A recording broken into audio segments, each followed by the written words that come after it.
चक्षुरुन्मीलितं येन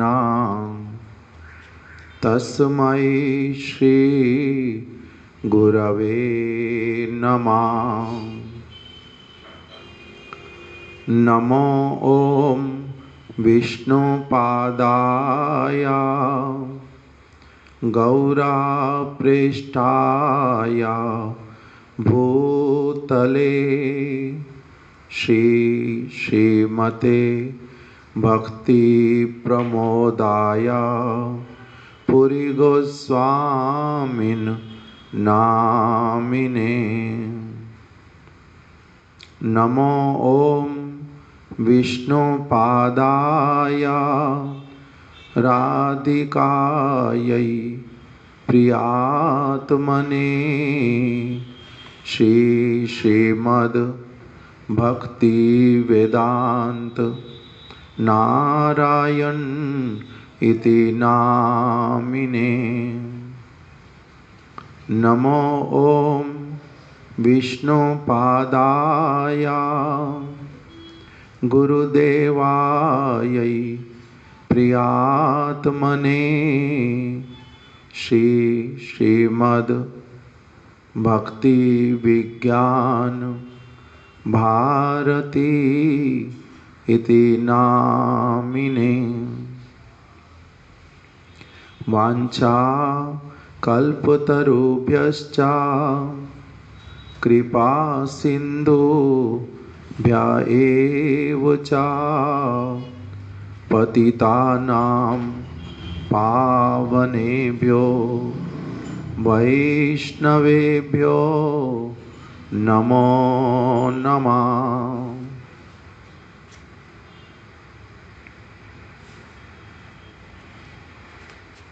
श्री चैतन्य मनोभीष्टं स्थापितं येन भूतले स्वयं रूपा कदा मह्यं ददाति स्वपदान्तिकम्।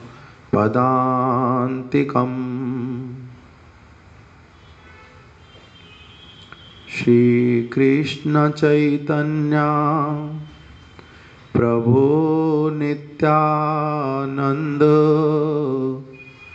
श्री अद्वैत गदाधर श्रीवासादि गौर भक्त वृंद। हरे कृष्णा कृष्णा कृष्णा हरे हरे, हरे राम राम राम हरे हरे।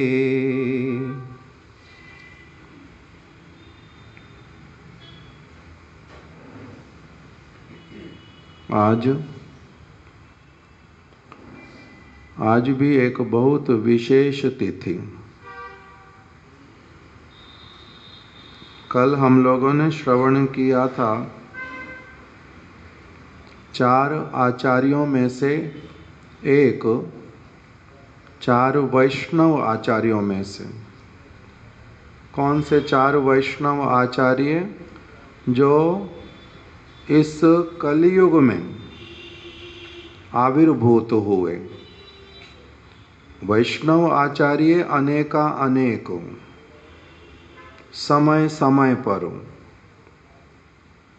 चाहे वो सत्य युग हो, द्वापर युग हो, त्रेता युग हो अथवा कलियुग हो, भगवान विष्णु के आराधक, भगवान विष्णु के निज जन, वो भगवान की भांति ही सर्वकाल विराजमान रहते हैं, सब समय रहते हैं। एक और देवलोक, दूसरी ओर असुर लोग। अच्छाई और बुराई, धूप और छाया, रात और दिन, सब समय रहते हैं ना? नहीं। हम कल्पना कर सकते हैं ऐसा वाला कोई भी समय जिसमें केवल दिन होता था, रात नहीं होती थी, केवल धूप निकलती थी, छाया नहीं होती थी। प्रकाश ही प्रकाश है, अंधकार का नाम कभी नहीं होता। ऐसा होता है? क्यों ऐसे वाला है? सृष्टि का नियम ही यही, सृष्टि चलती इसी प्रकार से है और ये वस्तुएं सब समय रहती हैं।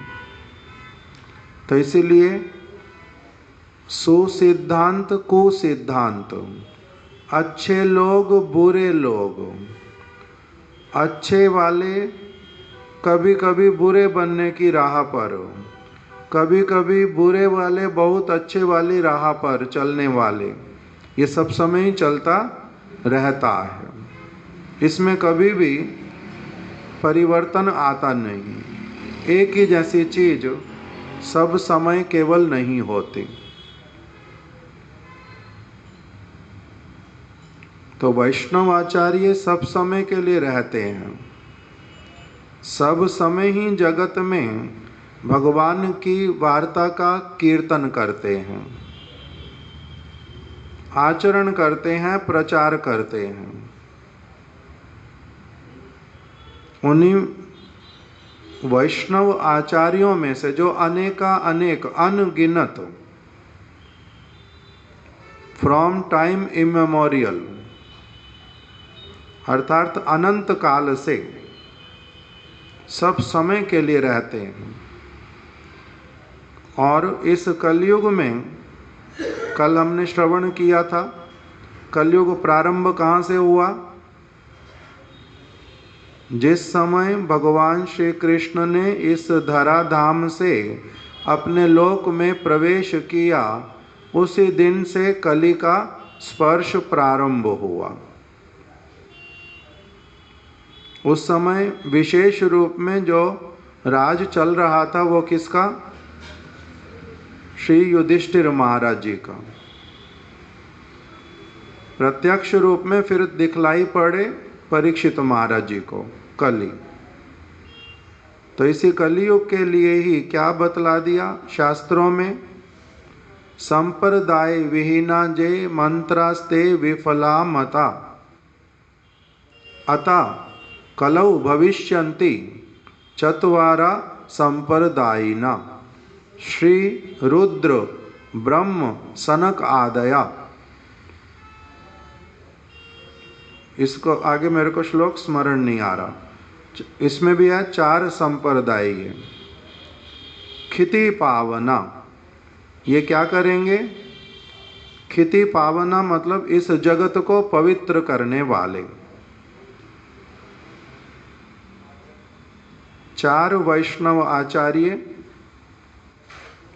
4 संप्रदाय वैष्णवों के, जो भगवान विष्णु के आराधक,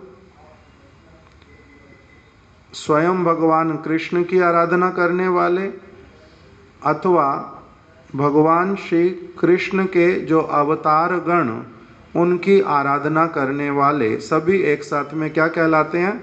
वैष्णव। तो ये 4 वैष्णव आचार्यों का पहले से बतला दिया। 4 संप्रदाय होंगे और उन 4 संप्रदायों के माध्यम से ही जगतवासियों का मंगल होगा। तो कल हम लोगों ने जिनके विषय में श्रवण किया था, जिनकी शुभ तिरोभावती थी, 4 वैष्णव आचार्यों में से एक शिला मध्वाचार्य जी के विषय में कल हमने श्रवण किया था। कल उनकी तिरोभाव तिथि थी और आज एक उन 4 वैष्णव आचार्यों में से दूसरे वाले जो वैष्णव आचार्य श्री रामानुजाचार्य, आज उनका शुभ तिरोभाव तिथि है।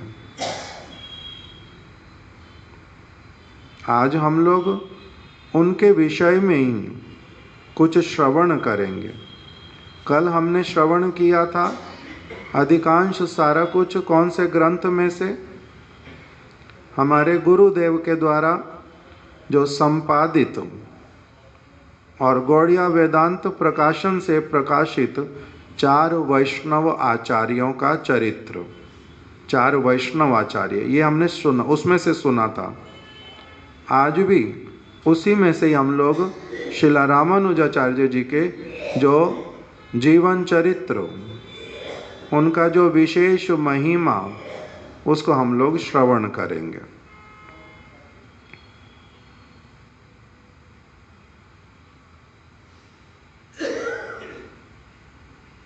इन वैष्णव आचार्यों का चरित्र बहुत मंगलप्रद, शास्त्रों में वर्णन आया कि भगवान की जो कथा, उसके द्वारा जिस प्रकार का मंगल होता है, उससे भी बहुत अधिक मंगल की प्राप्ति होती है वैष्णव आचार्यों का चरित्र श्रवण करने से। क्योंकि ये लोग परम शुद्ध भक्त और इस जगत में प्रकटित होते हैं, बिल्कुल हमारे जैसे ही सारी चीज़ें करते करते भक्ति राज्य में आगे बढ़ते हैं। इसलिए इनके चरित्रों को श्रवण करने से हम बड़े सहज रूप में अपने साथ में उसका जो एक क्या कहेंगे, उसको रिलेट कर पाते हैं। रिलेट कर पाना मतलब उसको समझना बड़ा सहज, आसानी से समझ आ जाता है। क्यों? क्योंकि हमारे जैसे ही उनका भी जन्म इत्यादि होता है और इसी संसार में ही रहते हुए आगे बढ़ते हैं। तो इसलिए शास्त्रों में बतलाया, वैष्णव आचार्यों का चरित्र श्रवण करने से भगवान का चरित्र श्रवण करने का जो फल, उससे भी बहुत अधिक फल की प्राप्ति होती है। क्यों? क्योंकि हम उसको धारण करने के लिए अभी बड़े सहज रूप में समर्थ होते हैं।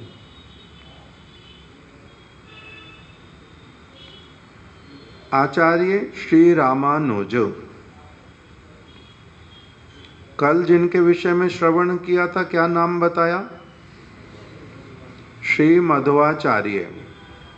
और आज जिनके विषय में श्रवण कर रहे हैं वो कौन है? श्री रामानुजा आचार्य, रामानुज आचार्य। इनके आविर्भाव के विषय में बतलाया कि ये 10वीं शताब्दी के प्रारंभ में, शकाब्द, ये तो हो गया कैलेंडर का नाम, जैसा भी हो, लगभग 1000 वर्ष पूर्व, लगभग 1000 वर्ष पूर्व श्री रामानुजाचार्य इस जगत में प्रकटित हुए थे। इनका आविर्भाव का बतलाया कि जिस स्थान को अभी हम लोग चेन्नई कहते हैं, मद्रास, दक्षिण भारत का स्थान, उसके उसी मद्रास चेन्नई के बिल्कुल पास में 13 कोस पश्चिम दिशा में 13 कोस की दूरी पर एक स्थान जिसको 2 नामों से जाना जाता है, श्री परमवतुर या श्री महाभूतपुरी, उस स्थान पर श्री रामानुजाचार्य जी का शुभ आविर्भाव हुआ था, चेन्नई के निकट में। नाम ये सारे हम लोगों को सब समय स्मरण रहते नहीं। क्यों? क्योंकि हमारी चर्चा में नहीं है। हमारे गुरुदेव का आविर्भाव स्थान कहाँ पर है? बक्सर में। बक्सर के अंतर्गत कहाँ पर? तिवारीपुर में। बक्सर कहाँ पर है? बिहार में। तो ये हमें क्यों स्मरण रहता है? क्योंकि ये हमारी चर्चा में है। श्री चैतन्य महाप्रभु कहाँ प्रकटित हुए? श्रीधाम मायापुर में। मायापुर कहाँ पर है? बंगाल में। तो इसलिए ये हमें क्यों पता चलता है? बड़े सहज रूप में बोल पाते हैं क्योंकि हमारे चर्चा में है। श्रील रामानुजाचार्य जी का आविर्भाव बताया। वो हुआ मद्रास से प्राय 13 कोस पश्चिम में श्री परमवतुर या श्री महाभूतपुरी उस ग्राम में। उनके पिताजी का नाम था श्री केशव, श्री केशव आचार्य उनके पिताजी का नाम। उनकी माताजी का नाम था कांतिमती। माता और पिता ये ब्राह्मण कुल में आविर्भूत हुए। रामानुजाचार्य ब्राह्मण कुल के माता पिता। उनका जो पूरा नाम श्री केशव दीक्षित, दीक्षित उनका सरनेम था। तो उनके घर पर श्री रामानुजाचार्य जी का आविर्भाव हुआ।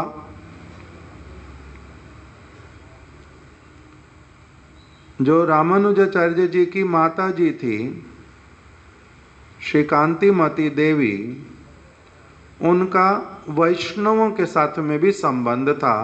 केवल मात्र ब्राह्मण कुल में जन्म नहीं था, साथ ही साथ में वैष्णवों के साथ में संबंध था। कौन से वैष्णव? जो वो माता जी श्री कांतिमती देवी, उनके भाई जो थे वो बहुत बड़े वैष्णव आचार्य श्री यामुनाचार्य जी के शिष्य थे। श्री संप्रदाय में एक बहुत बड़े आचार्य हुए जिनका नाम था श्री यामुनाचार्य।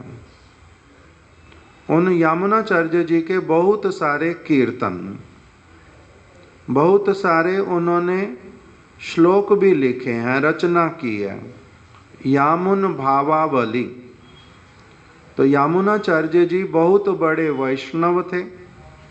वो दक्षिण भारत में श्रीरंगम नामक स्थान पर रहते थे, जहाँ पर श्री रंगनाथ जी की सेवा होती है, जहाँ श्री चैतन्य महाप्रभु भी गए थे, जहाँ पर श्रीला गोपाल भट्ट गोस्वामी जी का आविर्भाव हुआ था। उसी श्रीरंगम में लगभग 1000 वर्ष पहले रामानुजाचार्य जी का जिस समय जन्म हुआ, उसी समय वो एक यामुनाचार्य जी एक बहुत बड़े वैष्णव आचार्य थे। वो रहते थे श्रीरंगम में। रामानुजाचार्य जी का जन्म हुआ श्री परमवतुर में। यामुनाचार्य जी के एक शिष्य, कैसे देखो सरल रूप में समझने के लिए, रामानुजाचार्य जी का बताया पहले मैंने कि उनका वो हैं वैष्णव आचार्य, किंतु उनका आविर्भाव हुआ, जब जन्म हुआ तो उनका जन्म हुआ चेन्नई के पास में। उनकी माता जी का नाम जो है वो क्या है? श्री कांतिमती देवी। वो कांतिमती देवी जो है ब्राह्मणी तो थी ही थी, किंतु साथ ही साथ में उनके भाई जो थे वो यामुनाचार्य जी के शिष्य भी थे। तो इसीलिए वो माता जी वैष्णवों की सारी चीज़ों को जानती थी, सुनती थी, श्री यामुनाचार्य जी से मिली थी। उनका भी वैष्णवों के प्रति बड़ा आदर था।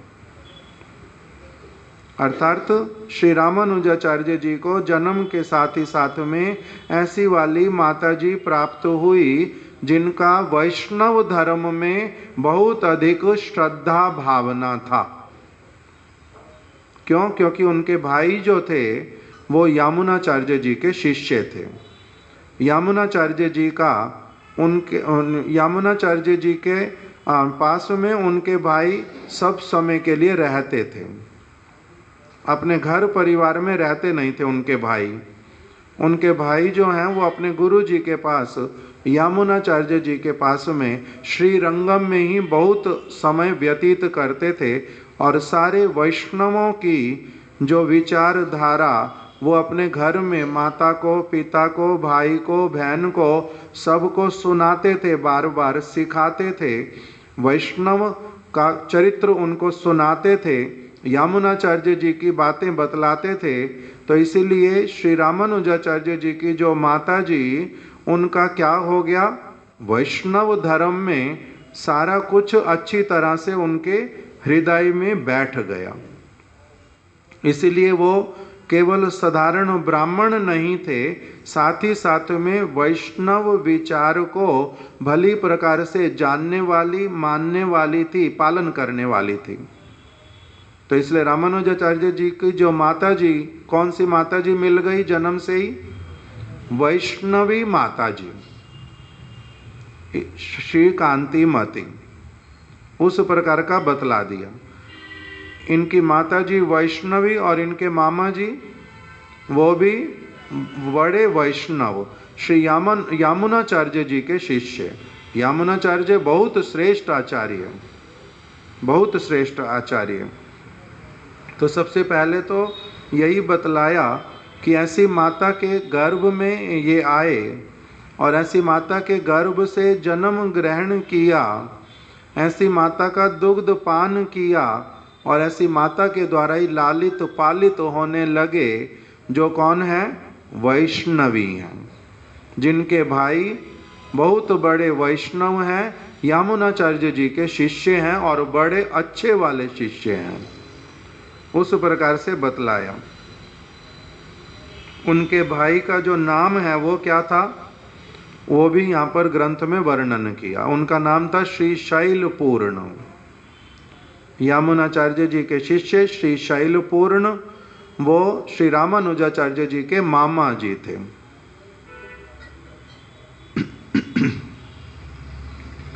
जब श्री रामानुजाचार्य जी का जन्म हुआ, आविर्भाव हुआ श्री परमबतूर में, तब इनके मामा जी वो बालक को देखने के लिए आ गए। मामा जी रहते थे श्रीरंगम में अपने गुरु जी के पास, यामुनाचार्य के पास में। जब उन्होंने सुना मेरी बहन के घर में एक बच्चे ने जन्म लिया है, तो वो अपनी बहन के घर पर आ गए और बालक को देख करके और उसके साथ ही साथ में उन्होंने क्या देखा कि इसका जो जन्म हुआ वो जन्म के अनुसार, नक्षत्र के अनुसार, उन रामानुजाचार्य जी के जन्म का बतलाया कि चैत्र शुक्ल पंचमी तिथि में आविर्भूत हुए, बृहस्पतिवार था, आद्रा नक्षत्र था, दोपहर के समय में प्रकटित हुए। तो उनके बहुत सारी चीज़ों को अच्छी तरह से देख करके इन्होंने अच्छी तरह से जान लिया कि ये बालक जो है इसमें श्री राम के अनुज, भगवान श्री रामचंद्र के अनुज जो लक्ष्मण, उन लक्ष्मण जैसे इनमें बहुत प्रकार के लक्षण जो हैं, दोनों का जो जन्म पत्री, दोनों की जन्म पत्री लगभग एक जैसी, सारी चीज़ें एक जैसी। तो इसलिए उसको देख करके श्री शैलपूर्ण जी ने अपने बहन के पुत्र का नाम जो है नामकरण किया। क्या नाम रख दिया? लक्ष्मण। तो इसलिए श्री रामानुजाचार्य जी का जो बचपन का नाम वो क्या पड़ गया? लक्ष्मण। इसलिए उनका लक्ष्मण नाम रख दिया। अभी वही जो रामानुजाचार्य वो विद्या अध्ययन करने लगे, जैसे एक साधारण बालक जन्म लिया, नामकरण हुआ, माता पिता पालते हैं, उनका अच्छे संस्कार देते हैं, पोषण करते हैं, तो उसी प्रकार से रामानुजाचार्य जी भी अब वो पढ़ने के लिए जाने लगे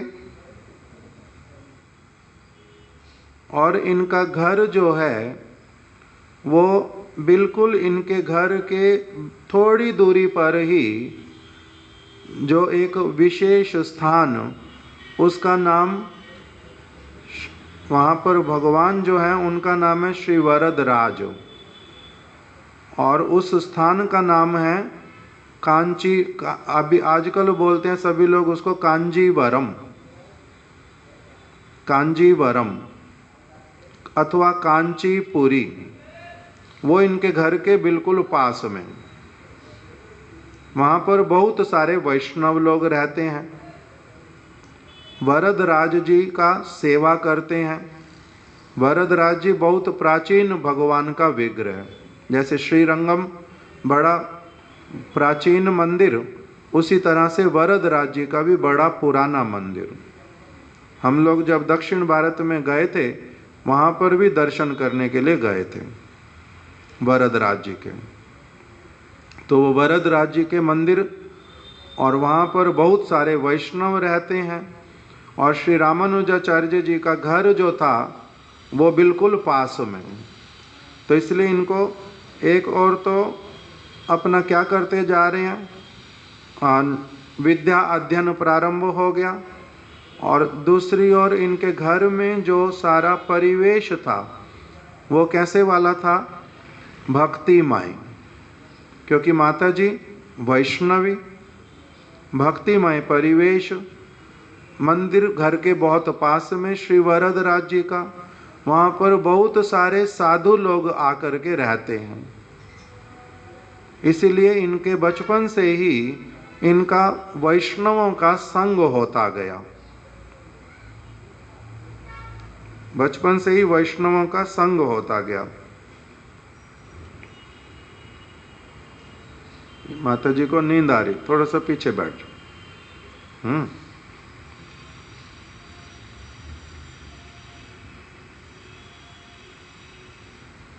तो जो श्री रामानुजाचार्य, इनका बाल्यकाल में ही भगवद भक्ति के प्रति अनुराग भी उत्पन्न हुआ और वैष्णवों का संग होता, उनके कीर्तन कान में पड़ते, वरदराज जी के दर्शन करने के लिए जाते। इस प्रकार से उनका भगवान की भक्ति के साथ में संबंध जो है वो बाल्यकाल से ही होता गया। अभी इनका घर जहाँ पर एक और वरदराज जी का मंदिर है, बीच में इनका घर है, और दूसरी ओर श्री यमुनाचार्य जी के और एक शिष्य रहते थे जिनका नाम था कांचीपूर्ण। वो कांचीपूर्ण जी जो हैं वो अपने घर से हर रोज वरदराज जी का दर्शन करने के लिए जाते, उनकी सेवा करने के लिए जाते। वो भगवान के एक निष्ठ सेवक थे। तो वो जब जाते थे तो रामानुजाचार्य जी को रोज उनका दर्शन होता था, कांचीपूर्ण जी का। ये सारा देखो किस प्रकार से जीवन में सारी चीजें जुड़ी हुई रहती हैं। पहले जन्म कहाँ पर हो गया, वैष्णवी माता के गर्भ से। फिर इनके मामा जी वो जो हैं श्री यमुनाचार्य जी वैष्णव आचार्य के शिष्य हैं, उन्हीं के माध्यम से नामकरण हो गया। घर जो है वो बिल्कुल श्री वरदराज मंदिर के पास में, इसीलिए वहाँ के वैष्णवों का सब समय दर्शन करना, उनकी क्रियाओं को देखना, ये सारा कुछ भी होता गया, ये सारा कुछ होता गया।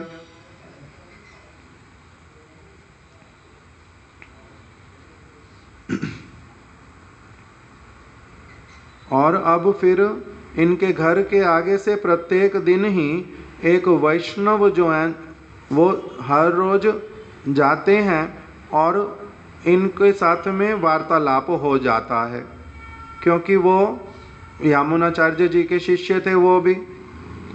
तो यामुनाचार्य जी के शिष्य होने के कारण जब रामानुजाचार्य जी के मामा जी जब घर पर आए तो पास में अपने आप से उनके साथ में आना जाना किसका हो गया? दूसरे जो वैष्णवाचार्य हैं, वैष्णव हैं, उनका नाम, दूसरे वाले का नाम बताया श्री कांचीपूर्ण। पहले वाले का मामा जी का क्या नाम है? श्री शैलपूर्ण। और उन्हीं के ही गुरु भाई दूसरे, उनका नाम है कांचीपूर्ण। तो अभी इनके घर में कांचीपूर्ण जी भी आना जाना करने लगे। मामा जी तो चले गए कुछ दिनों के बाद में, किंतु अब रामानुजाचार्य जी की माता जी के साथ में वार्तालाप बीच बीच में होता है। किसका? श्री कांचीपूर्ण जी का, क्योंकि कांचीपूर्ण जी की जान पहचान हो गई और वो हर रोज उन्हीं के घर के आगे से वरदराज जी में जाते हैं। तो आते जाते दोनों समय में देखना हो जाता है, बातचीत करना हो जाता है। रामानुजाचार्य जी के साथ में भी उनका क्या होता गया? कुछ न कुछ परिचय होता गया। तो उनको देखने से वो भी प्रणाम करते। अभी जो ये कांचीपूर्ण जी, इनका जन्म हुआ था किंतु शूद्र कुल में, ये ब्राह्मण कुल के नहीं थे। इनका जन्म हुआ था शूद्र कुल में, किंतु रामानुजाचार्य बचपन से ही जिस प्रकार से शिक्षा मिलती गई उसी के अनुसार इनमें संस्कार आते गए। अब ये भी इस चीज को कभी भी नहीं देखते थे कि किसका जन्म ब्राह्मण कुल में हुआ, किसका जन्म क्षत्रिय कुल में हुआ, किसका जन्म जो है वैश्य कुल में हुआ है या किसका जन्म शूद्र कुल में हुआ है, ये सब कुछ नहीं देखते थे। अभी एक दिन इन्होंने उन्हीं कांचीपूर्ण जी को अपना प्रार्थना किया कि आप प्रत्येक दिन अपने घर से चल कर के वरदराज मंदिर में आते हैं, आप को मार्ग तो यही वाला ही, हमारे घर के आगे से होके जाने वाला, तो इसलिए आप कृपा करके कभी कभी हमारे घर पर बीच में रुक जाओ, यहीं पर ही रह जाओ, रात्रि में शयन यहीं पर करो। इस प्रकार से निवेदन करने लगे। तो कांचीपूर्ण जी ने एक दिन इनकी बात मान ली और इनके घर पर रह गए। अभी इन्होंने बड़े प्रेम के साथ में उनको भोजन कराया। इनके माता पिता भी इसमें कोई आपत्ति नहीं करते थे कि हम लोग तो ब्राह्मण हैं, ये शूद्र कुल का व्यक्ति है, इसको अपने घर में हम क्यों रखें, ऐसे वाला उनके मन में भी कोई विचार नहीं था। इसीलिए श्री कांचीपूर्ण जी बड़े प्रीतिपूर्वक इनके घर पर रह गए। कुछ दिन रहे, उनको भोजन इत्यादि करवा के विश्राम का स्थान दे दिया। उनके साथ में बैठ करके भगवान की कथा कीर्तन सुनते हैं। और रात्रि जैसे आई तब इन्होंने कहा कि मैं आपके चरणों की सेवा करना चाहता हूँ, मैं आपके चरण दबाना चाहता हूँ। तब फिर श्री कांचीपूर्ण जी ने कहा कि देखो तुम ब्राह्मण बालक हो, मैं शूद्र कुल का व्यक्ति हूँ, तुमने मेरे को भोजन इत्यादि करवाया, घर में अपना स्थान दिया ब्राह्मण होकर के भी, तो इसके यही तो बहुत हो गया। अभी तुम मेरे चरण इत्यादि नहीं छूना, मेरे को इस तरह से दबाने के लिए आगे नहीं आना। मेरे को बहुत अधिक जो है ये बात सुनने से ही मेरे को ये समझ नहीं आ रहा कि ऐसा क्यों कह रहे हो तुम, ऐसा नहीं करते, ऐसा नहीं करना। तब श्री रामानुजाचार्य जी, जो लगभग उस समय युवा अवस्था जिनकी आ गई थी, उन्होंने उनके चरणों को पकड़ करके ही प्रार्थना करते हुए कहा कि आप तो श्री संप्रदाय से दीक्षित हैं, आप तो श्री यमुनाचार्य जी के शिष्य हैं, और बीच बीच में आपके गुरु भाई जो मेरे मामा जी हैं शैलपूर्ण जी, वो हमारे घर पर आते हैं, हम लोगों को वैष्णवों की महिमा वो लोग सुनाते हैं।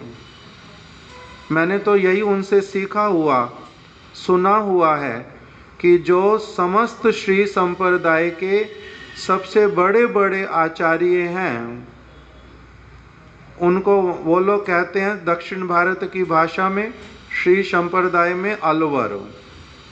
हम लोग क्या कहते हैं? महाजन।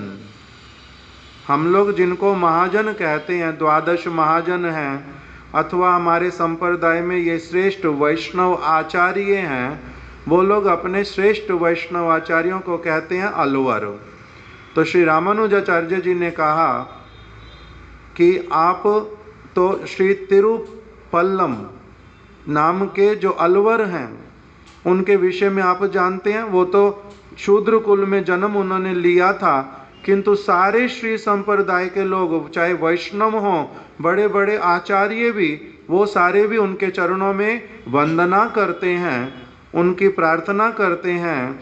तो इसीलिए कोई जन्म से तो ये वाली बात मानी नहीं जाती, आप तो वैष्णव हैं।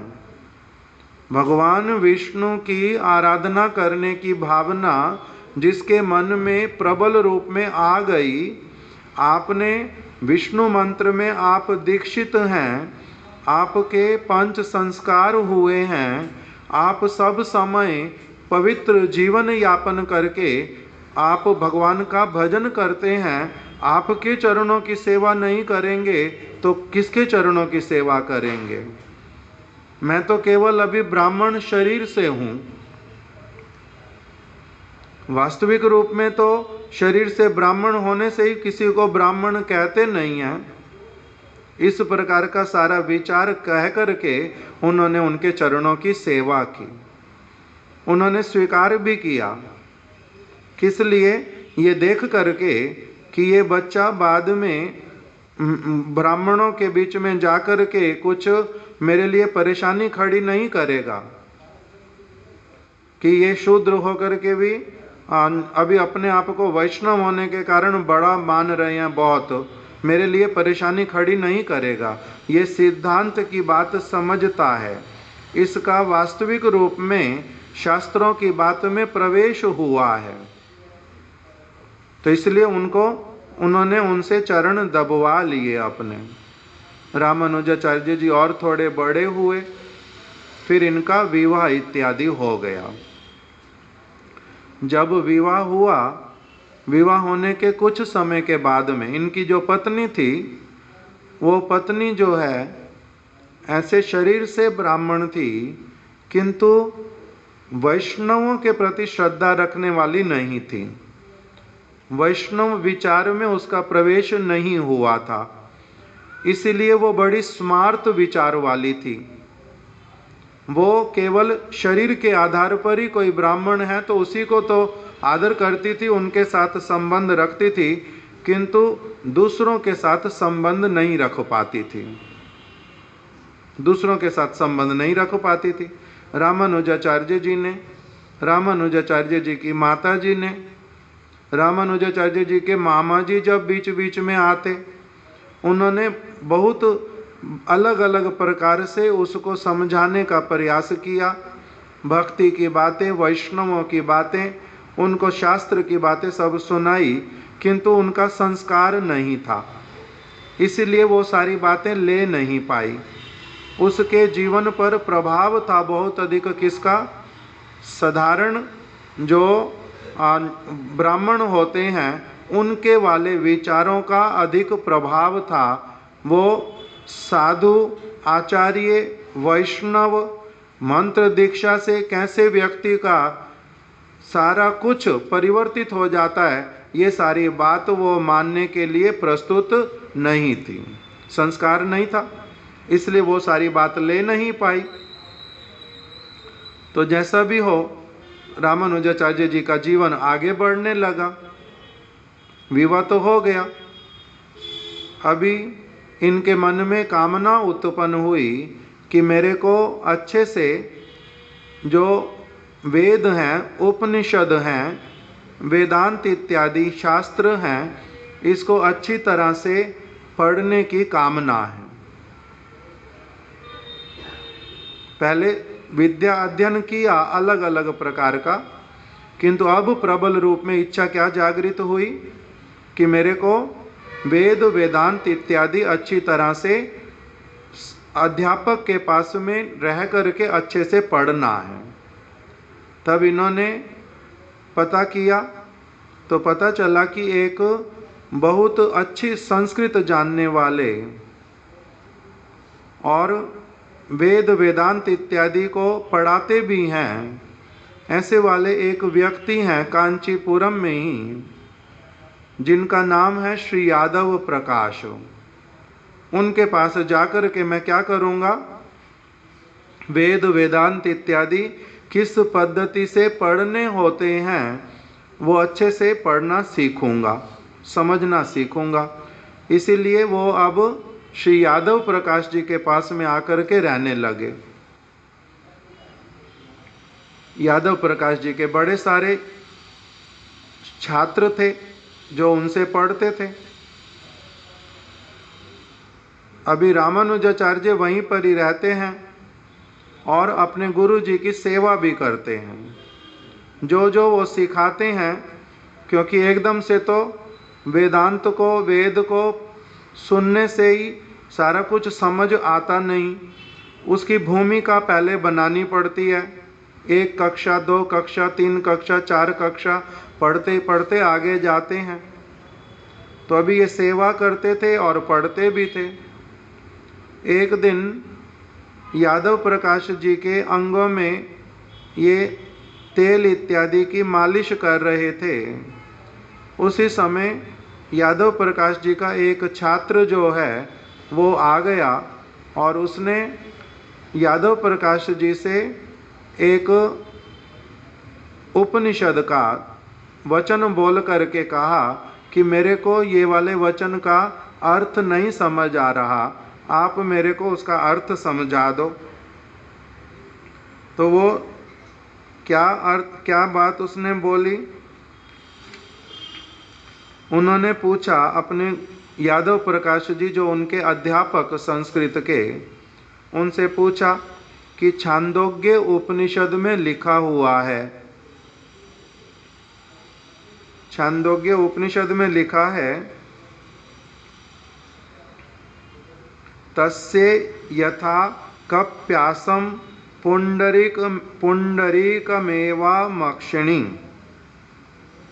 ये एक वचन बोला छांदोग्य उपनिषद का। जैसे हम लोग भगवद गीता के श्लोक बोलते हैं तो उस श्लोक का मान लो अर्थ पूछ रहे हैं, तो उसी तरह से उन्होंने छांदोग्य उपनिषद का ये वचन बोला कि छांदोग्य उपनिषद में लिखा है, तस्य यथा कप्यासम पुंडरीकमेव मक्षिणी। ये वाला जो शब्द वचन लिखा हुआ है, मेरे को इसका अर्थ बतला दो। तो यादव प्रकाश जी उसका अर्थ बतलाने लगे। बैठे हुए कौन है, तेल मालिश कौन कर रहे हैं, श्री रामानुजाचार्य। उन्होंने वो मालिश कर रहे हैं और यादव प्रकाश जी लेटे हुए थे और उनके पास में उनका एक छात्र आ गया और उसने ये छांदोग्य उपनिषद का वचन पूछा कि मेरे को इसका अर्थ बतला दो। तो एकदम से यादव प्रकाश जी जो हैं वो थे शंकराचार्य जी के ग्रंथों को पढ़ने वाले। उन्होंने पाणिनि नामक जो व्याकरण थी उसको पढ़ा हुआ था, शंकराचार्य जी के वचनों को सब समय पढ़ा हुआ था। इसलिए उन्होंने शंकराचार्य जी ने जो इस वचन का अर्थ किया है उसी अर्थ को ही उन्होंने अपने शिष्य को, छात्र को सुना दिया। शंकराचार्य जी का अर्थ क्या किया हुआ, उसमें लिखा है कि इसका अर्थ निकाला कप प्यासम, इसमें एक शब्द आया कप प्यासम का अर्थ शंकराचार्य जी ने किया कि कपिर आसन। कपि मतलब बंदर, कपिर आसन, कप प्यासम, कपिर आसन। बंदर का आसन क्या होता है? जैसे अब मैं बैठा हूँ, तो अब मेरा जो आसन है क्या है? आसन का मतलब जिसको आधार बना करके मैंने अपने शरीर को सीधा रखा हुआ है, तो वो क्या हुए? मेरे कूल्हे ना। उसके ऊपर मैं क्या कर रहा हूँ? बैठा हूँ, अपना बोझ जो है, मेरा सारा भार उसके ऊपर पड़ा हुआ है, तो मेरा आसन क्या हुआ? मेरे कूल्हे। तो इसी प्रकार से कप प्यासम शब्द का अर्थ क्या हुआ? कपि का आसन, बंदर का आसन। बंदर जब बैठता है उसका जो कूल्हा है वो किस रंग का है? लाल रंग का। तो इसीलिए शंकराचार्य जी ने अर्थ किया, कप प्यासम का अर्थ किया बंदर के कूल्हे, लाल वाला बंदर का भाग शरीर का। वो पूरा मंत्र फिर क्या बोल रहा है?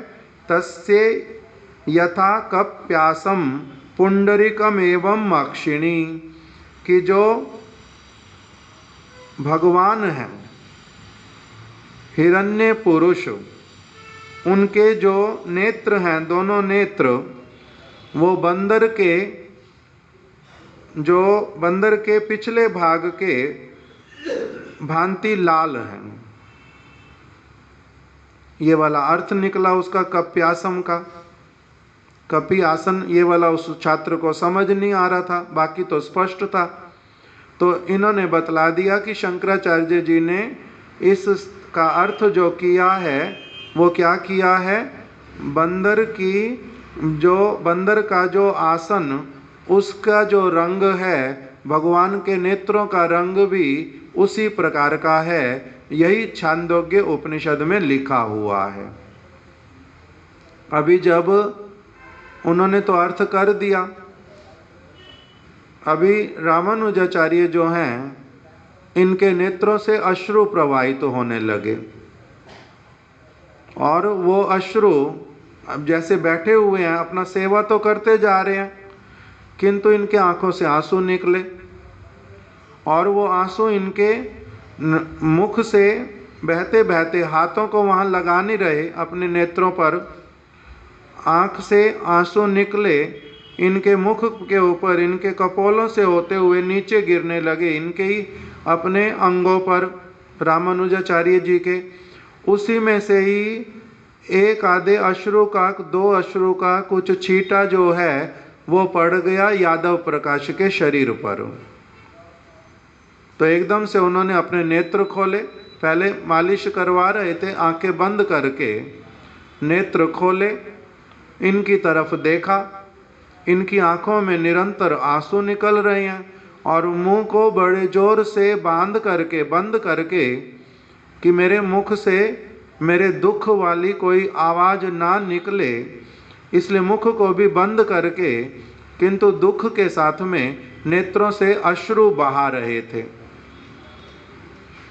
तब यादव प्रकाश ने जब देखा इनको, तो उन्होंने कहा एकदम से कि आपके अचानक रोने का जो ये कारण, मेरे को तो समझ नहीं आ रहा, क्यों रो रहे हो ऐसे, और तुम्हारे आंसू दुख वाले हैं। सुखी होके भगवान का स्मरण करके उस प्रकार के आंसू नहीं हैं जो भगवान के स्मरण करते हुए शीतल आंसू हों। तुम्हारे जो आंसू निकल रहे हैं ये कैसे हैं? गर्म है, ये जल गर्म है, मेरे अंग पर पड़ा है, मेरे को पता चला तुम्हारा गर्म आंसू निकल रहा है। तो किस दुख के कारण तुम हठात एकदम से रोने लगे? अभी थोड़ी देर पहले तो कुछ भी ऐसी बात नहीं थी। तब जैसे कैसे थोड़ा सा शांत होकर के इन्होंने कहा कि आपने जो ये शंकराचार्य जी की बात बोल करके कि शंकर ने ऐसा कहा है, शंकराचार्य ने उनकी बात बोल करके आपने जैसे व्याख्या कर दी ये कप्यासम की, भगवान के नेत्रों की तुलना आपने कपि बंदर के जो आसन उसके साथ में उसके जैसे रंग के साथ में की है, इसने मेरे को बड़ा व्यथा पहुंचाया है, मेरे को बड़ा दुख लगा इसके कारण। और आपका ये बहुत बड़ा दोष हुआ है, ये अपराध हुआ है। भगवान के नेत्रों की तुलना किसी इतनी निकृष्ट वस्तु के साथ में आपने कर दी, ये बहुत असहनीय है। उनका संस्कार बहुत अलग प्रकार का था, तो इसीलिए उनको बड़ा दुख लगा। तो उन्होंने एकदम से ये व्याख्या भूल है उन्होंने बोल दिया। तो इसके साथ साथ में इनको क्या हो गया, जो यादव प्रकाश उन्होंने एकदम से क्रोध किया कि तुम अभी युवा अवस्था तुम्हारी और तुम आचार्य शंकर की बात के ऊपर बात बोल रहे हो। तुम क्या कह रहे हो कि उन्होंने बड़ी निकृष्ट ये व्याख्या की है, गलत व्याख्या की है। तुम्हारा इतना दुस्साहस, शंकराचार्य जी की बात के ऊपर कुछ बोल रहे हो। तो इन्होंने कहा कि हाँ, किंतु वो भूल है, जिसने भी बोला है भूल है बहुत बड़ी। तुम्हारे को कुछ इसका और अर्थ समझ आता है? तो इन्होंने कहा हाँ, मेरे को एक और इसका अर्थ समझ आता है। तो इसका और अर्थ क्या निकलता है फिर बताओ मेरे को, कप्यासम का क्या अर्थ निकलता है? तब इन्होंने संस्कृत भाषा के अनुसार उसका और एक अर्थ किया, कम पिबती इति कपि। कपि केवल बंदर को नहीं कहते, कपि और किसको कहते हैं? कम अर्थात जलम, पिबती इति कपि, जो जल का पान करते हैं उनको कहते हैं कपि। जल का पान कौन करता है? सूर्य। जल का पान कौन करता है? सूर्य। सूर्य जल को, समुद्र का जल हो, नदी का जल हो, सरोवर का जल हो अथवा कहीं और हो, सूर्य उसको क्या करते हैं? सोख लेते हैं ना, सुखा देते हैं, जो जिस भी प्रक्रिया से लेके जाते हैं। तो इसीलिए इन्होंने अर्थ किया कम जलम, कम अर्थात जलम, पिबती इति कपि, जो जल का पान करते हैं वो है कपि। अर्थात कपि किसका नाम हो गया? सूर्य का। फिर सूर्या एवं अस धातु विकसनार्थ, सूर्य के द्वारा जो विकसित होते हैं उसको कहते हैं कप्यासम। सूर्य के द्वारा जो विकसित होते हैं, सूर्य के द्वारा विकसित कौन होता है? कमल। सूर्य उदित होएंगे, कमल साथ साथ में क्या होता है? एकदम से खिल जाता है। तो इसलिए कप्यासम शब्द का इन्होंने अर्थ क्या किया? कमल का पुष्प। उन्होंने क्या किया था शंकराचार्य जी ने? शंकराचार्य जी ने किया था कपि का अर्थ बंदर, आसन, बंदर का आसन अर्थात उसका पिछला भाग, उसका जो रंग है भगवान के नेत्र उसी रंग के हैं। इन्होंने क्या अर्थ किया? इन्होंने अर्थ किया कि सूर्य के द्वारा विकसित होने वाला जो कमल, उसका जो गुलाबी रंग, उसके जैसा एकदम से भगवान का नेत्र कमल है। संस्कृत के अनुसार दोनों अर्थ ही बैठ जाते हैं, ठीक बैठते हैं। जैसे अगर किसी को बोलें जल, जल के मतलब, जल मुख्य रूप में हम क्या समझते हैं? पानी पीना, जल का मतलब पानी। और एक जल का और क्या अर्थ होता है? ये मेरे को देख करके जल भुन गया, इसका मतलब उस जल का मतलब क्या है? पानी। वहां पर जल का मतलब क्या निकल गया? जलना। बोलते हैं ना, मेरे को देख करके जल भुन गया है ये तो जल का अर्थ वहाँ पर क्या है? अग्नि। दूसरा अर्थ निकल आया। हिंदी में भी, अंग्रेजी में भी बहुत सारे ऐसे शब्द होते जिसके 2 अर्थ 3 अर्थ निकलते हैं।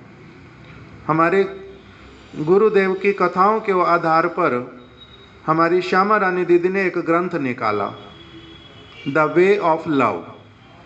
अंग्रेजी में जिसने पढ़ा हुआ सुना हुआ उसका नाम है द वे ऑफ लव। हमारे जब हम लोग उसको हिंदी में अनुवाद, पहले उसका इंग्लिश से बंगला में अनुवाद हुआ। बंगला में जब अनुवाद हुआ तो उन्होंने लिखा प्रेम का मार्ग, उसका अर्थ कर दिया द वे ऑफ लव। वे मतलब मार्ग, वे का मतलब क्या होता है? एक होता है मार्ग, एक होता है पद्धति। द वे ऑफ लव प्रेम करने की विधि या प्रेम करने का मार्ग, दोनों ही अर्थ निकलते हैं। तो अंग्रेजी में नाम आ गया था द वे ऑफ लव, उसी को बंगला में अनुवाद किया हमारे जो गोविंद महाराज, भक्ति वेदांत गोविंद महाराज, उन्होंने नाम दे दिया प्रेम का मार्ग। बंगला में प्रेमेर मार्ग ऐसा कुछ करके नाम दिया। फिर जब हमारे भक्तों ने हिंदी में अनुवाद किया तो फिर अमल प्रभु ने श्यामा रानी दीदी से ही पूछा कि आपने जो ये लिखा द वे ऑफ लव, इसमें वे का अर्थ पद्धति है न वे का अर्थ मार्ग है? तब उन्होंने बताया पद्धति, विधि, प्रेम की विधि क्या है। तब इसलिए हमारा हिंदी में अनुवाद में नाम क्या आया? प्रेम की विधि। जो बंगला वाला हुआ उसका नाम गलत हो गया, वो अंग्रेजी के हिसाब से हुआ नहीं। समझ आया डिफरेंस? तो इसी प्रकार से बहुत सारे शब्द होते हैं। तो इसी प्रकार संस्कृत के कप्यासम शब्द का अर्थ जो शंकराचार्य जी ने किया और जो यादव प्रकाश जी ने रट लिया था और वही बता दिया, वो तो क्या था कि बंदर का पिछला भाग जिस रंग का होता है भगवान के नेत्र वैसे वाले। किंतु रामानुजाचार्य जी ने क्या अर्थ कर दिया? सूर्य के द्वारा विकसित जो कमल, उसका जैसा रंग भगवान के नेत्र कमल उसी प्रकार के हैं, ऐसे वाला अर्थ किया। अब अर्थ संस्कृत के अनुसार तो दोनों ठीक हैं, किंतु वास्तविक रूप में भगवान के ऊपर लागू कौन सा होएगा? दूसरे वाला। तो इसीलिए वहाँ पर मुख्य अर्थ हो गया जो रामानुजाचार्य जी ने किया, किंतु यादव प्रकाश जी ने सुन तो लिया, समझ भी लिया, विद्वान तो थे, समझ लिया इसके वाला अर्थ जो है ये क्या हुआ है, बड़ा अच्छा हुआ है, बड़ा ठीक हुआ है। फिर भी उन्होंने अपने मन के भीतर में इस बात को रख तो लिया, किंतु ऊपर से उनको क्या कहा? ऊपर से कहा हाँ हाँ ठीक है, तुमने अगर तुम्हारे मन में कोई नया ये वाला अर्थ आ गया है तो इसका मतलब ये नहीं है कि तुम बहुत बड़े विद्वान हो गए। तुम बहुत बड़े विद्वान नहीं हो गए, तब भी तुम्हारा जो अर्थ है ना ये वाला गौण अर्थ है। मुख्य अर्थ किंतु शंकराचार्य जी वाला। क्यों? क्योंकि उन्होंने जो लिखा है वो बहुत महान है, इस प्रकार से कह दिया। ये पहले बोल नहीं पा रहे थे, कुछ भी रो रहे थे, कुछ बोल नहीं रहे थे। किस लिए नहीं बोल पा रहे थे? एक मर्यादा के कारण कि ये कौन है? मेरे अध्यापक हैं, ये कौन है? मेरे से आयु में बहुत बड़े हैं। इसीलिए उनके अन्यायपूर्ण वचन बोलने पर भी ये बोल नहीं पा रहे थे। यद्यपि वो अन्यायपूर्ण वचन है, गलत वचन है, गलत अर्थ है वो बिल्कुल, किंतु तब भी बोल नहीं पा रहे थे। किंतु बाद में जब उन्होंने पूछा तो इन्होंने बोलने में संकोच भी नहीं किया, अर्थ किंतु ठीक ठीक रूप में बता दिया ठीक ठीक रूप में। इसलिए हमारे गुरु महाराज जी एक उपदेश में बोल रहे हैं कि किसी के भी अन्यायपूर्ण जो परामर्श, अन्यायपूर्ण वचन, उनको कभी भी स्वीकार नहीं करना चाहिए। अपनी समझ के अनुसार, जहाँ तक समझ विकसित हुई है अंततः, कभी भी किसी के द्वारा गलत चीज बतलाने पर, भूल बतलाने पर उसकी बात को कभी भी स्वीकार नहीं करना चाहिए। हो सकता है कभी कभी परिस्थितिवश हम किसी को वो बात बोल नहीं पाते, जैसे अभी ये बोल नहीं पा रहे थे, पहले दुखी थे, मन में रो रहे थे, ये भी अनुभव कर रहे थे कि इनका ये अपराध हुआ है, बहुत भूल कर रहे हैं ऐसा काम करके, किंतु बोल नहीं पा रहे थे।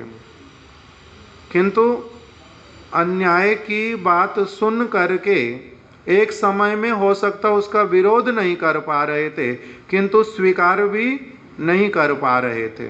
जब उन्होंने पूछा तब इन्होंने सत्य बात बतला भी दी। क्यों? क्योंकि अगर अन्यायपूर्ण बात किसी की मानते हैं, स्वीकार कर लेते हैं, तब उसके द्वारा क्या होता है? कहते हैं इसको शास्त्रीय भाषा में, इससे दोष लगता है, भगवान अप्रसन्न होते हैं। क्योंकि तुमने क्या किया? सत्य बात के असत्य बात में, मिथ्या बात में हाँ में हाँ मिला दी। भूल व्यक्ति को, भूल सिद्धांत को तुमने क्या किया? कुछ भी नहीं किया उसके लिए। तो इसलिए गुरु महाराज जी बोल रहे हैं, अन्यायपूर्ण बात जो व्यक्ति बोलता है उसका भी दोष होता है, और अन्यायपूर्ण बात का जो समर्थन करता है उसका भी दोष होता है, और अन्यायपूर्ण बात को, न्याय वाली बात जानने पर भी नहीं बोलता जो, उसका भी दोष होता है। तो इसलिए अन्यायपूर्ण बात जो भूल है वो भूल है, चाहे वो जिसकी भी क्यों ना हो। तो इसलिए इन्होंने उनको बतला दिया कि आपका अर्थ ठीक नहीं हुआ, किंतु तब भी जब उन्होंने जिद करके बोल दिया कि नहीं नहीं, तुम्हारे वाला अर्थ उल्टा जो है, ये तो क्या हुआ, ये भी है किंतु ये सेकेंडरी है, ये गौण अर्थ है, और मैंने जो बताया तुम्हारे को शंकराचार्य जी वाला वो मुख्य अर्थ है। उन्होंने तो बोल दिया, ये अंदर से किंतु अच्छी तरह से समझ गए कि मेरे को अभी इनके साथ बहस तो नहीं करनी, यहाँ तक बात ठीक हो गई है पूरी, किंतु इनका विचार ठीक नहीं है, ये भी उनको समझ आ गया, सेंस कर लिया, अच्छी तरह से इस बात को सेंस कर लिया। ऊपर से कुछ बोला नहीं और बहस करने की आवश्यकता नहीं समझी, किंतु शांत हो गए।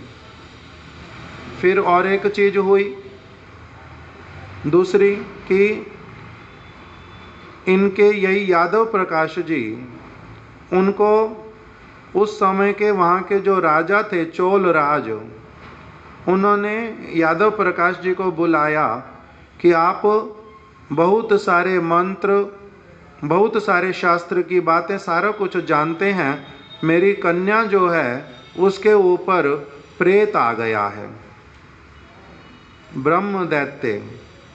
आप आकर के उनको बुलवाया अपने राजभवन में, आकर के मेरी पुत्री के भूत प्रेत को उतार दो। तो यादव प्रकाश जी अपने साथ में कुछ अपने शिष्यों को भी ले गए, छात्रों को, उनमें से श्री रामानुजाचार्य भी एक थे, उनको भी लेकर के गए। तो अभी यादव प्रकाश जी बहुत प्रकार के मंत्र पढ़ते जा रहे, किंतु वो प्रेत जो कि उस चोल राज की कन्या के शरीर में आ गया था, वो उल्टा यादव प्रकाश जी को ही भयभीत करने लगा। ये मंत्र पढ़ेंगे, कुछ करेंगे, वो भागेगा, डरेगा, चिल्लाएगा, वो तो हुआ नहीं, उल्टा वो कन्या ही इनको मारने के लिए एकदम से दौड़ती है और इनका गला पकड़ लेती है, और ये जैसे कैसे अपने आप को उससे छुड़ाते हैं, फिर कोई और मंत्र बोलते हैं, मगर छुड़ा नहीं पा रहे। वो बार बार जो वो प्रेत है वो उनको क्या कह रहा है, वो उनको कह रहा है कि तुम मेरे को यहाँ से नहीं निकाल पाओगे, तुम क्या मेरे को निकालोगे? ओ यादव प्रकाश, तुम मेरे को क्या निकालोगे? तुम्हारा आगे पीछे मैं सब जानता हूँ, पता है तुम कौन थे? तुम पिछले जन्म में गो सांप थे। गो सांप का मतलब एक छिपकली के आकार वाला, छिपकली जैसा, जहरीला और नेवले के जैसे आकार वाला एक प्राणी होता है, गो सांप उसको कहते हैं। तो वो प्रेत कहने लगा, तुम तो गो सांप थे, तुम्हारे को पता भी है, तुम्हारे तो पशु योनि, बहुत विषैले तुम थे, किंतु तुम्हारा किसी एक दिन गलती से तो नहीं, अचानक किसी तरह से तुमने एक वैष्णव का उच्छिष्ट खा लिया था। थोड़ा सा किसी साधु ने भोजन किया था, वैष्णव ने। साधु का मतलब ही होता है वैष्णव,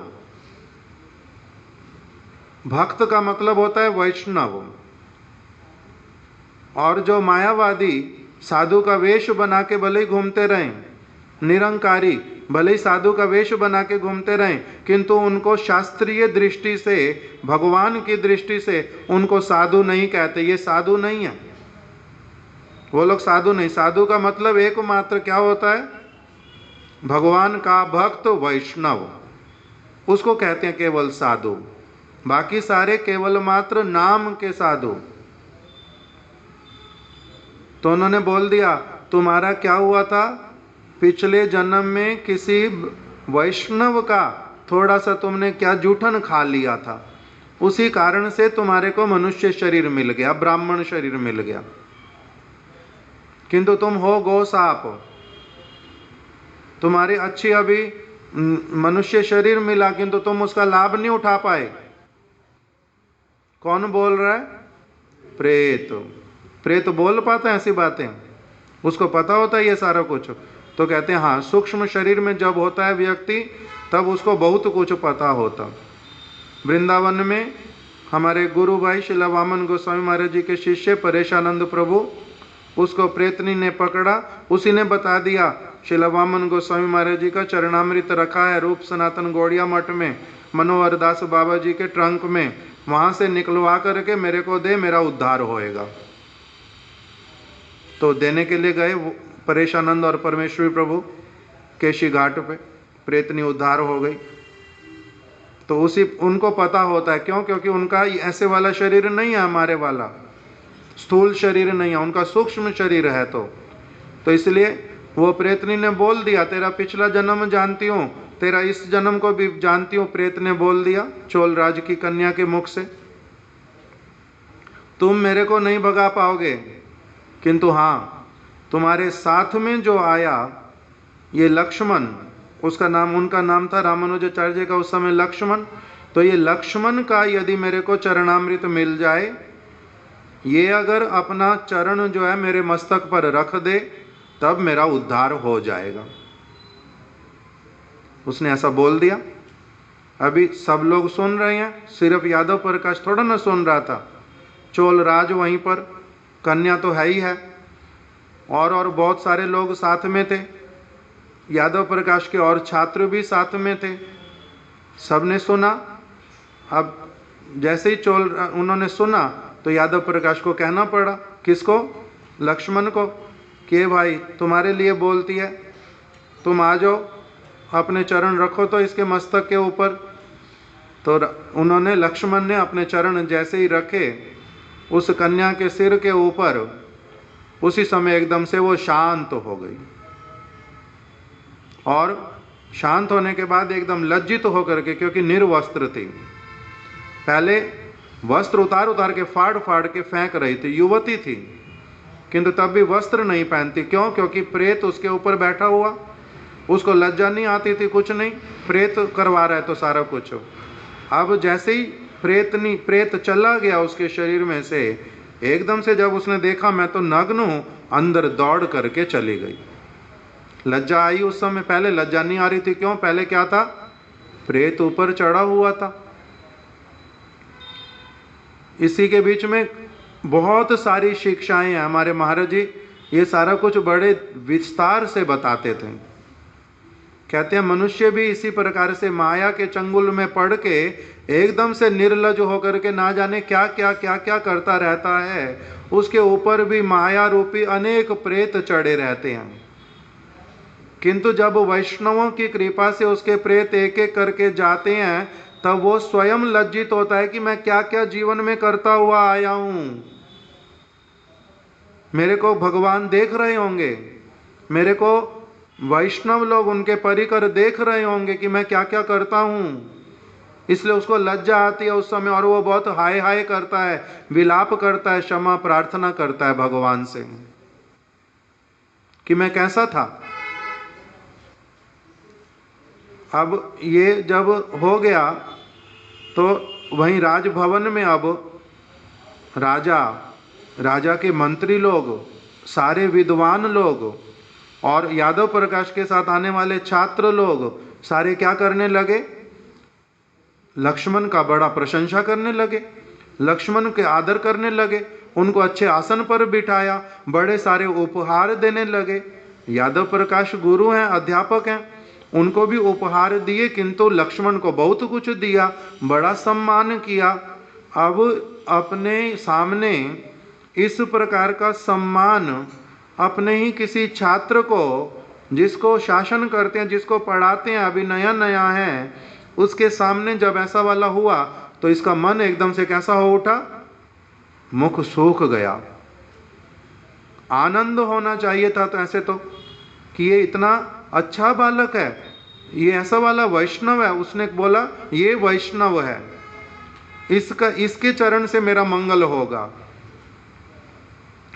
प्रेत ने बोला था। तो अभी किंतु ये उस चीज को यादव प्रकाश हजम नहीं कर पाया, इसको मन ही मन में बड़ा कष्ट हुआ कि ये कैसी बात हो, ये कौन है, इसको इतना सम्मान मिला, मेरे को अपमानित होना पड़ा। कहाँ पर, वो भी राजा के सामने, उसके मंत्रियों के सामने, और साथ ही साथ में अपने छात्रों के सामने मेरे को लज्जित होना पड़ा। मैं गो साप था, मैंने वैष्णव का उच्छिष्ट खाया था, उससे मेरे को मनुष्य जन्म हुआ। मनुष्य जन्म होने पर, इतना बड़ा पंडित होने पर भी मैं तब भी उस प्रेतनी को नहीं भगा पाया, प्रेत को नहीं भगा पाया। मेरा इतना अपमान और इसका इतना सम्मान उसको डाइजेस्ट हुआ नहीं। उसी के कारण ही उस दिन से क्या हो गया, उसके मन में बीज पड़ गया। किस चीज का, इनके प्रति ईर्ष्या आ गई, इनके प्रति द्वेष आ गया, इनको अब अच्छी नजर से देख नहीं पाता, ऊपर से कुछ कह नहीं पाता, अंदर अंदर में जलता और भूनता रहता है। बड़ी परेशानी। ऐसी अगर किसी की अवस्था हो और वो छात्र को रखना भी साथ में है, क्यों एकदम से कहेगा यहाँ से चले जाओ, तब और नाम खराब होगा उल्टा। सब लोग कहेंगे कि ये इसमें द्वेष है, इसमें ईर्ष्या है, ये अपना उसका सम्मान सहन नहीं कर पाया, तो इसलिए बाहरी रूप में भी भेज नहीं पा रहे उसको अपने से अलग। 2 मिनट सिर्फ और लूंगा, यही वाला कथा सुन के आज रख देंगे, कल आगे सुन लेंगे। फिर क्या हुआ कि कुछ और दिनों के बाद में इन्होंने, यादव प्रकाश ने और एक मंत्र की, जो था तैत्तिरीय उपनिषद का। अब ये हम केवल नाम सुन रहे हैं, मैंने तो आज तक ग्रंथ भी देखा नहीं। बुक स्टोर पे देखता हूँ वृंदावन में बहुत सारे लगे हुए, किंतु कभी हाथ लगाया नहीं, कभी देखा नहीं। किंतु पहले वाला जो वचन सुना था वो था छांदोग्य उपनिषद का, कि भगवान के नेत्र कैसे हैं, एकदम से कमल का जो रंग होता है, अत्यंत सुंदर विकसित कमल, बड़ा सुंदर, उस प्रकार का गुलाबी रंग का एकदम से भगवान का नेत्र कमल है, छांदोग्य उपनिषद में बताया। अब दूसरा एक है तैत्तिरीय उपनिषद। उस तैत्तिरीय उपनिषद में लिख करके रखा, सत्यम ज्ञानम अनंतम ब्रह्म,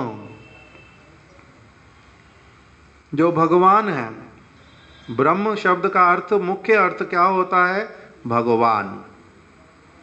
किंतु शंकराचार्य जी, मायावादी लोग ब्रह्म शब्द का अर्थ क्या करते हैं, भगवान, वो अर्थ करते हैं तेज। तेज मतलब ज्योति, जिसको लोग बोलते हैं ना ब्रह्म ज्योति, तेज करते हैं वो लोग, ज्योति करते हैं, उसमें प्रकाश ही प्रकाश है, वो कहते हैं ब्रह्म ऐसा है, तेज है केवल एक। किंतु वैष्णव लोग क्या कहते हैं, भगवान क्या कहते हैं भगवद गीता में, क्या श्लोक है वो? प्रतिष्ठो अहम, ब्रह्म नाम प्रतिष्ठा अहम, मैं ही ब्रह्म की प्रतिष्ठा हूँ। ब्रह्म मेरे कारण वो एग्जिस्टेंस में रहता है। तेज कहाँ से आता है? मेरी अंग कांति में से निकलता है। तेज अपने आप में कैसा होता है? आकार वाला ना आकार रहित तो। ज्योति निकल रही है इसके शरीर में से, तेज निकल रहा है। वो अलग वस्तु और भगवान अलग वस्तु। भगवान आकार युक्त वस्तु हैं, उनके अंग प्रत्यंग हैं, उसमें से तेज निकलता है, प्रकाश निकलता है। किंतु वो लोग केवल तेज को मानते हैं, बोलते हैं तेज सब कुछ है, वही अनंत है आकाश की तरह। तेज ही तेज है, तेज ही तेज है। जैसे आकाश पूरा देखो, क्या दिखलाई देगा? आकाश को अगर कोई देखे क्या दिखलाई देगा? अनंत है, आगे से पीछे तक, ऊपर से नीचे तक उसका कोई और छोर नहीं है, अनंत है। और आंखों से दिखाई दे रहा है, सत्य है, सब समय रहता है, कभी भी ऐसा है जो नहीं है। आकाश तो सब समय है। तो इस प्रकार से वो लोग व्याख्या करते हैं इस वचन की बड़ी अलग प्रकार से। हम सभी ब्रह्म हैं, हम ब्रह्म में ही जाके मिल जाएंगे, यही बात ही सत्य है, इसी का नाम सत्य ज्ञान है। हम अनंत हैं, कोई उनके अंश पंश नहीं है, इस प्रकार का सारा बोलते हैं वो लोग। तो जब ये वाला सारा व्याख्या किया, तब इन्होंने लक्ष्मण ने फिर से कहा यादव प्रकाश को कि ये वाली व्याख्या तो ठीक नहीं है, ये व्याख्या भूल, मैं तो बचपन से सुनता आ रहा हूँ, ये सारे शब्द, इन शब्दों का वास्तविक अर्थ मैं अच्छी तरह से जानता हूँ। श्री वरदराज जी भगवान हैं, भगवान के नेत्र हैं, भगवान देखते हैं, भगवान खाते हैं, भगवान सुनते हैं, भगवान बोलते हैं, अनंत हैं। अनंत का मतलब क्या होता है? उनका अंत नहीं है, कोई पार नहीं पा सकता जब तक वो कृपा ना करें। किंतु जैसे आप अर्थ करते हो, ये वाले अर्थ तो ठीक नहीं है। तो उन्होंने कहा तुम शंकराचार्य जी के वचन को अलग अलग प्रकार से जो सारा बताते हो, ये तुम्हारा ये भविष्य अच्छा नहीं देख रहा हूं। तुम जो जो बोलते जाते हो ये अच्छी बातें नहीं है, इस प्रकार से कह देते हैं। किंतु अंदर अंदर में उनका होता गया कि ये बालक जो है ये अच्छी तरह से क्या पढ़ा लिखा है? वैष्णवों की बातों को, शंकर की बातों को नहीं मानता ये। इसने बातें किसकी माननी है? जो शंकर हैं ये मायावादी वाली बातें बोलते हैं, और इसने पढ़ा हुआ है, सुना हुआ है सारा वैष्णव आचार्यों की बातों का। वैष्णव आचार्य और मायावादी सब समय क्या है? बहुत अलग, सब चीज में। तो ये बच्चा जो है ये तो हमारी इसकी बड़ी तीक्ष्ण बुद्धि, प्रेत तक इसका नाम लेकर के कह रहा है ये मेरा उद्धार करेगा, ये वैष्णव है, ये पवित्र करने वाला है, तुम अपवित्र हो। तो ये तो शंकराचार्य जी के लिए और जिस मत को मैं मानता हूं अभी तक सारा जीवन, उसके लिए तो ये बड़ा घातक साबित होगा, ये तो बड़ा घातक साबित होगा। इसीलिए इसका तो कोई उपाय करना चाहिए। एक व्यक्ति देखो आयु अधिक है, अध्यापक का कार्य करते हैं, इतने सारे शास्त्र पढ़े हुए हैं, किंतु तब भी क्या है? द्वेष जाता नहीं, ईर्ष्या जाती नहीं, अपमान सहन नहीं कर पा रहे। अपमान थोड़ा ना था, वो सत्य बात बोली प्रेत ने। तो रामानुजाचार्य उनका अपमान नहीं कर रहे, बड़े शिष्ट होकर के रह रहे हैं छात्र की भांति, तब भी इनको क्या हुआ? ईर्ष्या द्वेष जाता नहीं। ये तो इनकी बात हुई, जो कौन है? मायावादी। इसलिए इन्होंने क्या उपाय किया? रामन इसको लक्ष्मण देशी को मार देना अच्छा है, इसका अगर वध हो जाए, मर जाए ये, तो अच्छा होगा। नहीं तो इसके होनहार बिरवान के होत चीकने पात, इसको तो देखने से अभी से लग रहा है कि ये जैसे जैसे थोड़ा बड़ा होता जाएगा ये सारी जगह पर शंकराचार्य जी के नाम को खराब करेगा, उनके विचारों को प्रमाणित कर देगा कि सारे गलत विचार हैं। इसलिए इसका तो कुछ अभी से ही क्या करना चाहिए, इलाज करना चाहिए। वो मन में सोच रहा है मैं शंकराचार्य जी की सेवा करूंगा, इसके द्वारा इसका वध करके इसको मार डालेंगे। इनको मारने के लिए उपाय क्या किया, सारे छात्रों को इकट्ठा किया, सब लोगों को कहा हम लोग जाएंगे अब प्रयाग में। कहाँ रहते थे, कांचीपुरम, कांचीपुरम में रहते थे। और वहाँ से उन्होंने क्या कहा, छात्रों को इकट्ठा करके कि हम लोग चलेंगे प्रयाग में, हम त्रिवेणी में स्नान करेंगे, वहाँ पर गंगा यमुना का मिलन है, सरस्वती का मिलन है, त्रिवेणी। मन में क्या लेकर के चले, इसका वध करना है। किंतु भगवान जिसकी रक्षा करना चाहें उसको कोई मार नहीं सकता, और जिसको कोई भगवान जिसको मारना चाहें उसकी कोई रक्षा कर नहीं सकता। वो तो उपाय करके गए इसको मैं मारूंगा, मारे कृष्ण राखे के, राखे कृष्ण मारे के। हमारे गुरुदेव बोलते थे एक बात कि कोई कोई पागल व्यक्ति क्या करता है, आग को कपड़े से ढकने का प्रयास करता है। आग को कपड़े से ढका जाता है, कपड़े से किसको ढक सकते हैं हम, सामान को ढक सकते। बिस्तर के ऊपर सामान पड़ा, आप चाहते हो कोई देखे ना वो सामान, आपने उसके ऊपर क्या कर दिया, एक चादर बिछा दी, कपड़ा बिछा दिया, वो तो ढक देगा उसको। किंतु कहीं पर आग लगी पड़ी है, लपटें निकल रही हैं अच्छे से, उसके ऊपर कोई अगर विचार करे कि मैंने आग को ढक देना, कोई देखे ना आग को, तो कपड़े से ढकने से आग ढक जाएगी तो ना क्या करेगी, कपड़े को भी उल्टा जला करके राख कर देगी। इसी प्रकार से यादव प्रकाश ने गुणवान व्यक्ति के गुणों को देख करके उसको प्रसन्नता पूर्वक उल्टा स्वीकार करना, प्रशंसा करना, उसकी अपने को उल्टा अच्छा मानना कि मेरे संपर्क में कोई ऐसा व्यक्ति आ गया जो इतना अच्छी सारी बातें शिक्षा जानता है। वो नहीं देख करके उनको उल्टा मारने के लिए प्रयास किया। किंतु उनको मारेंगे क्या, पहले से ही उनके एक छात्र ने, जो कि रामानुजाचार्य जी के मासी के बच्चे भी थे, मासी का पुत्र था, गोविंद उसका नाम, उसने जो यादव प्रकाश को किसी से बात करते करते कि हमें इसको किस प्रकार से मार्ग में वन के भीतर में कैसे इसकी हत्या कर देनी है, वो सारा उसने अपने कान से दूर से सुन लिया। और उसने आकर के एकदम से इनको बोला कि भाई तुम तो यहाँ से छुप करके अब निकल जाओ। देखो 3 बार 4 बार अलग अलग चीज़ें हो गई, इनके मन में तुम्हारे लिए बड़ी असुविधा है, तुम उस चीज़ को क्या समझ रहे हो, तुम्हारे को अनुभव तो हो रहा है ना, अनुभव तो होता है कि इनको मेरे से असुविधा है, तो अनुभव होता है। तो अभी मैं तुम्हारे को, मैं सचमुच में भगवान को साक्षी रख करके मैं तुम्हारे को कह रहा हूँ, मैं अपने कान से सुन करके आया हूँ, इसीलिए मेरी तुम्हारे से प्रार्थना, तुम रात रात में यहाँ से चले जाओ। तो ये वहाँ से रात रात में वापस लौट आए जंगल के मार्ग से अपने घर की ओर।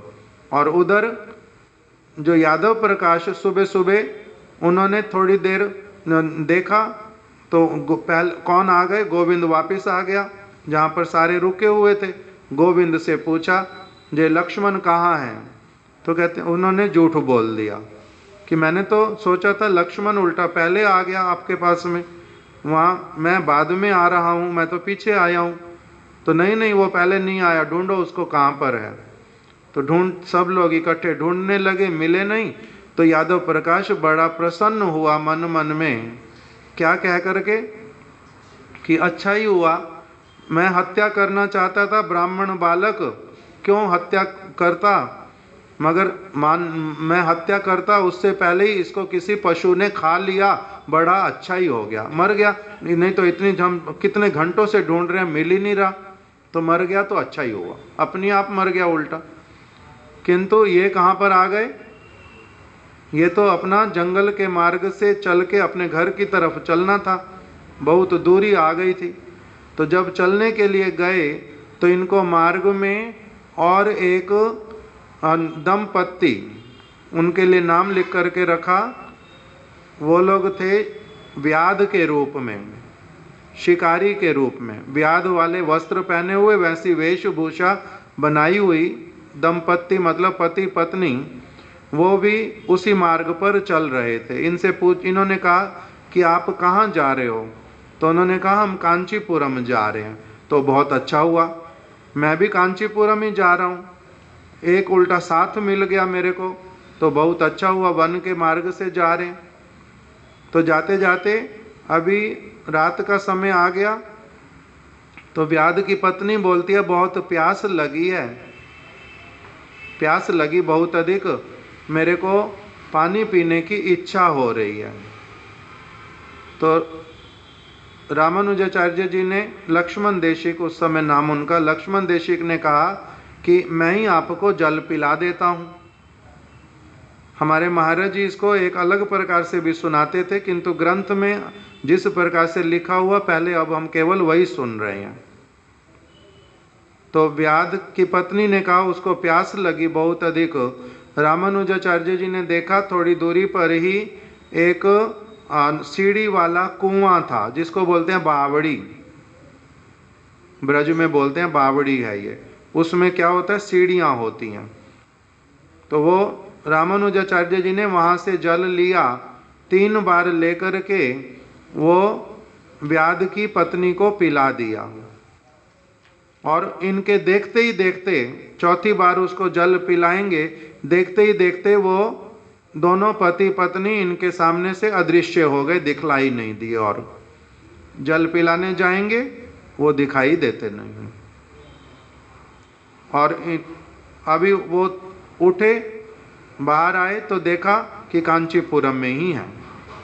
वो कांचीपुरम के बिल्कुल पास में वो बावड़ी।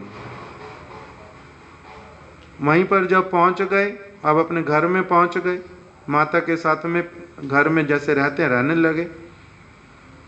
उसी बीच में वहां पर कौन से वैष्णव रहते थे? कांचीपूर्ण जी। कांचीपूर्ण जी से इन्होंने क्या किया, बात की और बतलाया कि वन में ऐसे हुआ। मैं जब बिल्कुल कांचीपुरम के पास पहुंच गए तो मेरे से उन्होंने जल मांगा, मैंने जल पिलाया, पिलाते पिलाते 3 बार पिलाने के बाद मेरे को दिखलाई नहीं देते।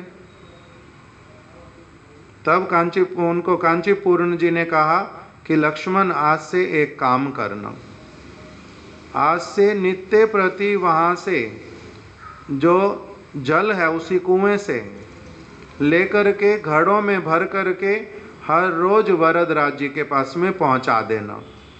उसी जल से उनका सेवा होएगा। वो जो व्याध पति पत्नी, वो लक्ष्मी और नारायण, और वही वरदराज और उनकी शक्ति लक्ष्मी वहीं पर विराजित हैं। तुम्हारे हाथ से जल पान किया उन्होंने, तुम्हारा बड़ा सौभाग्य, आज से सब समय उनके लिए जल ला करके देना। तो लक्ष्मण देशिक अब वहाँ पर जल देने लगे। अब यादव प्रकाश से इनका छुटकारा हुआ और विशेष रूप में इनका आसक्ति अब किसके साथ में होने लग गया? कांचीपूर्ण जी के साथ में। अब इन्होंने कहा मेरे को और पढ़ना लिखना नहीं है। यादव प्रकाश जी आ गए कांचीपुर। जब लौट करके वो तो सोच रहे थे ये मर गया, जानता कौन था केवल कि ये जीवित है? गोविंद जानता था। जब आकर के देखा जीवित हैं, तब ओ बाहरी रूप में बड़ा प्यार किया। फिर तुम कहाँ चले गए थे? हम तुम्हारे को कितना ढूंढ रहे थे, मेरे मन में कितनी अशांति, मैं त्रिवेणी में प्यार ठीक से स्नान भी नहीं कर पाया, मेरे को तुम्हारी बड़ी चिंता लगी पड़ी थी, मैं तुम्हारी माँ को क्या उत्तर दूंगा जा कर के, मैं बड़ा परेशान था, किंतु तुम मेरे को मिल गए, बड़ा आनंद हुआ। किंतु अंदर ही अंदर में क्या जान लिया कि बड़ी परेशानी वाली चीज तो भाई। अब उनको पता चल गया कि इसको ये जो गायब हो गया था, इसको पता चल गया होगा, इसने मेरी बात सुन ली होगी। तो मन में उल्टा और भी क्या रह गया, भय भी लगा। इस प्रकार से रामानुजाचार्य जी का अभी तक हमने क्या सुना, केवल कि अब इनके बचपन से ही वैष्णवों वाले सारे संस्कार, उस प्रकार का शिक्षा, वैसे ही विचारों में प्रतिष्ठित, अभी इनका दीक्षा नहीं हुआ है, अभी ये गुरु से नहीं मिले आपने, केवल वैष्णवों का संग होता जा रहा है। तो अभी इनका आसक्ति किसके प्रति हो गया बहुत अधिक, श्री कांची पूर्ण जी के प्रति, क्योंकि वो घर के निकट रहते हैं, बड़े श्रेष्ठ वैष्णव हैं, इनके प्रति बड़े स्नेह युक्त हैं, ये उनकी सेवा करते थे। अभी इनका आगे वाला जीवन और किस प्रकार से ये रामानुजाचार्य जी बने, कैसे इनका संन्यास हुआ, घर कैसे छूटा, कैसे इनके घर के छूटने के कारण बने, क्या कारण बने, कैसे कैसे इन्होंने वैष्णवों की सेवा की, किस प्रकार की इनकी शिक्षाएं, वो सारी हम कल सुनेंगे। आज यहीं रख देते कथा को, कल इसको और आगे श्रवण करेंगे।